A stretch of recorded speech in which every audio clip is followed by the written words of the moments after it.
What's going on, everyone? Unofficial Star Wars here, and in today's video we have the Season 2 of the Mandalorian finale breakdown and things you may have missed, as well as our own little review here. Let's just jump right into it.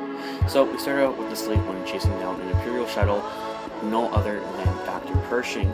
Dr. Pershing, as we know, has appeared in the Mandalorian many times, both in Season 1 and Season 2, and he is the doctor that has been working with Moff Gideon and experimenting on Grogu the child for his blood, his M count, and his Force-sensitive powers, and creating Snoke, as we saw in some episodes of the Season 2.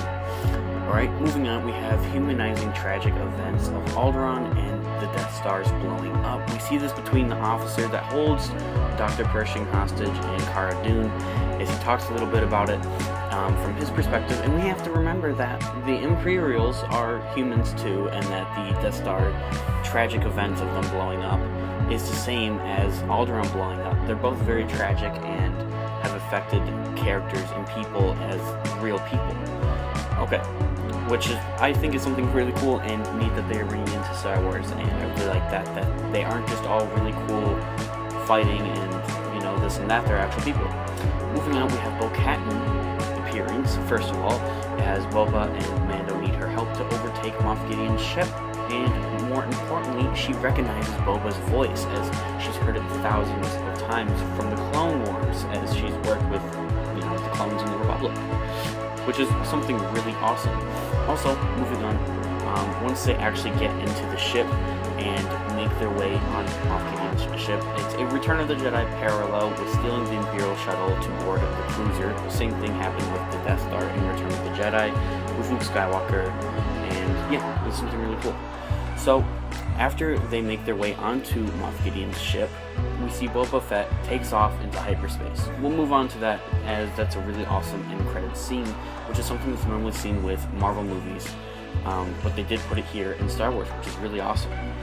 Okay, moving on, we have Mando is learning to use his spear, his Beskar spear that he got from Ahsoka Tano.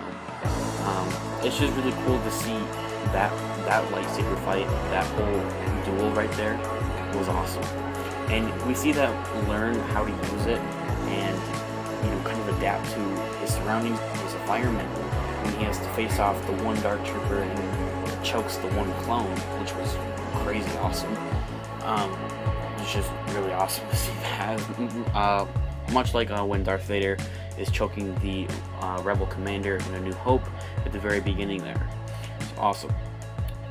Now, I want to make a whole separate video on this part, but I think Moff Gideon is pretty much Force sensitive confirmed, and Moff Gideon's relationship with the child and Mando is something really interesting we do see in this episode. And I think that Moff Gideon is pretty much confirmed to be Force sensitive. When Mando enters the cell where the child is, he has Moff Gideon holding the darksaber over him, ready to just drop it on the kid and pretty much holding him hostage. Wow, that was crazy, first of all. An awesome scene with Moff Gideon. I mean, the guy hasn't done anything but, let alone, many people think he's one of the most coolest, awesomest Star Wars villains to ever exist. Villains in general to exist, I mean. It's really interesting because when he's talking to Mando, he says, "Assume I know everything." And he does know everything. Okay, wow. So I'm pretty sure he's Force sensitive with that, but I want to go deeper into that in a whole separate video. Moving on, as we saw with the Imperial guy at the beginning, for those of you that have seen Batman The Dark Knight with that came out in 2008 with Christian Bale and Heath Ledger's Joker, I love those movies, first of all. Moff Gideon sounds a lot like Heath Ledger's Joker, and so does the Imperial holding hostage Dr. Pershing at the beginning of the episode. I mean, they for some reason, I get Joker vibes from them, and they're like going mentally insane like the Joker. Wow, that was awesome. I love the Joker so much, and Heath Ledger's Joker, he's one of my favorites. One of my favorite movies of all time is being the Dark Knight series. I just love that, and I noticed that, you know, straight off the bat, that the way that they talked sounded a lot like the Joker. That was awesome. We also learned that Moff Gideon is more than a little bit of a puppet, but also pretty much confirmed to be just a puppet, honestly. Of course, he wants more power with the Darksaber, but he does confirm all he wanted was to study Grogu's blood. All he wanted was his blood. So, yeah, it was pretty interesting. Moving on, we have some girl power with Bo-Katan, Cara Dune, and Fennec and all of them. Taking out all of the Imperial soldiers on Moff Gideon's ship and cruiser was absolutely insane and awesome to see, and I absolutely loved it. That was just crazy. I loved it. All of it. It was awesome. Just girl power. That's all I have to say about that. Moving on, Moff Gideon and Mando standoff. Wow. We learned a few things from this duel. It's an awesome duel, first of all. We know that Mando isn't trained whatsoever to duel anybody. It takes a lot of hits with the Darksaber, but we also learn and see that Moff Gideon isn't really used or trained to use any type of lightsaber or the Darksaber, as he's just really swinging like a madman and loses pretty quickly to Mando. And I think there's good reason for that. He doesn't really, know how to use the Darksaber. He's just using it to look good, I guess, and use it as his power. It was an interesting duel to see, and I feel like Mando developed quite a bit with the spear and, dueling and stuff. It was really something interesting to see there with Mando doing that. I think he's learning still, of course, and Moff Gideon's learning still how to use the Darksaber, but this was such an anticipated duel between the two, and it was well worth it, and I think it was awesome. And when Moff Gideon says, "You're leaving me alive, this should be interesting," he's pretty much confirming that he's going to play future roles in later seasons. I'm pretty sure he's just going to escape, honestly, and cause more trouble and havoc. So yeah, that's all I have to say about that. Return of the Dark Troopers.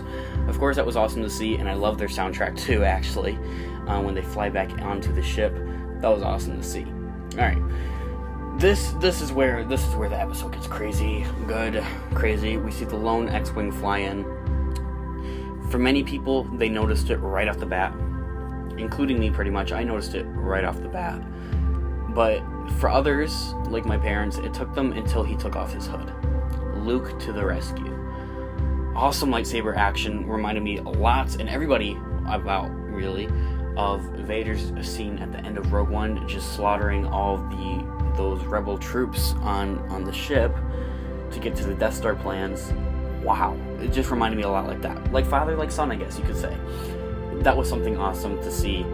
As if seeing Ahsoka already in this season wasn't awesome enough with her lightsaber scenes and her lightsaber dueling, this was something. Wow. It was awesome to see. Of course, some people may have been a little disappointed, it wasn't Ahsoka, or having Ahsoka with him, or the two meeting up. That would have been more awesome. I would have loved that. Honestly, that would have been so cool. So a lot of questions about how was Luke Skywalker done. Of course, he used a body double for those action scenes and stuff, and swinging around the lightsaber. But for his face, it was Mark Hamill's face, and defacing with CGI. It was awesome, and it was also beautiful. And then we get so much emotion with Mando taking off his helmet for Grogu to see his face before he leaves him. Wow. I mean, who wasn't crying? And if you weren't crying by then, when R2-D2 makes his appearance, I think we were all crying. I just loved it so much. It was something truly amazing. This whole season has brought so much joy and happiness to many of us, and brought us all together, especially in these rough and tough times of COVID-19 and 2020. It's just been a rough year, and this is something that not only Star Wars fans needed, but many people needed, I feel like. Just this joy and happiness of seeing R2 and Luke and Ahsoka and Boba, and the action and the emotion shown within this show. I feel like crying right now, honestly. Wow, it's just awesome. I loved all of it. And then, top it all off, we get an after credits scene with Boba. It is much like the Marvel movies, if you've seen any of those. After all the credits go and roll, we get one last little look and little scene that hints off into the future of the next movie or whatnot. And in this case, it was for a show, which is now confirmed, actually.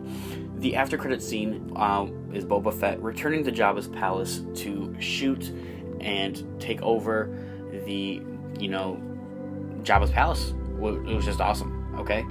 And he kind of got that revenge, I feel like, too. I mean, it was just Boba. being awesome. It reminded me a lot of Boba from the Clone Wars, and just being silent and ruthless and just awesome. So one of the writers for The Mandalorian, it was some confusion, as we do have what was called after that whole scene. We get that title. It's called The Book of Boba Fett. Many people, including myself, I was like, oh cool, Boba's getting a book. No, it's a show. It's confirmed by one of the writers. His name is Paul Bateman, on his Twitter, and I quote, "As I understand it, the Book of Boba Fett and The Mandalorian Season 3 have different shooting schedules, despite potentially releasing around the same date. In addition, Pedro Pascal, who's Mandalorian, has confirmed he signed in aboard for the third season consequently." Awesome. As if Moff Gideon, the actor, Esposito, didn't already confirm Season 3 and 4, he actually did in an interview, so this is really no news that we are getting Season 3. He does confirm that with saying that they have different shooting schedules, the Book of Boba Fett is a show. And they will have very close release dates. I mean, 2 Mandalorian shows going at the same time. I already shared my fears with this and the confusion, and not people really not knowing who what is what, unless you're a diehard Star Wars fan like many of us. I feel like, Disney might lose some money with that, but hey, it's Disney, and I think they have enough money. Awesome. Also, I want to mention that the guy that kind of took over Boba's palace is the Winawanga guy that we see in Return of the Jedi. I really have no idea how to pronounce his name, so we're just calling him the Winawanga guy. It was pretty awesome to see him again, and he's kind of fat like Boba Fett, or not Boba Fett. Oh my gosh, please don't hurt me. I meant Jabba the Hutt. Okay, people were calling Boba Fett fat though, as we know, and yeah, look who's talking. Okay.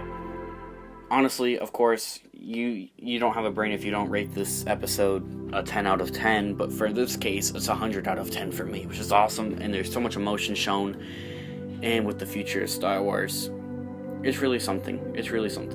I'm also planning on making another video for some predictions and theories that I have for Season 3, as that's going to be even more awesome. And one last thought before we end this video, I don't think that's going to be the last we see of Baby Yoda. As we know, during this time, Luke Skywalker is starting to assemble his own Jedi Order, which includes Kylo Ren, Ben Solo, and as we know, if you've seen the sequels, like many of us have, Kylo Ren destroys that new order and turns to the dark side. And we don't want Baby Yoda dying. I know that for sure. And if Disney is smart for marketing reasons, they're gonna bring back Baby Yoda. Many people watch The Mandalorian for Baby Yoda. Let's be honest. I know I do, is all I'm saying. Anyway, go drop a like if you enjoyed this video. It really does help out the channel, and go comment down below if we missed anything that you may have noticed and what you thought about this episode of The Mandalorian and this finale. It was awesome, I think. Wow, it was awesome. Subscribe if you're new here. I want to thank you all for 120 subscribers and the love and support that you guys have shown. We are gaining subscribers like crazy, and it's just a lot of love to take on. I really do appreciate that. Check out our Instagram, Unofficial Star Wars, linked in the description as well for more content and memes from us. And yeah, this is the way. May the Force be with you. Peace out.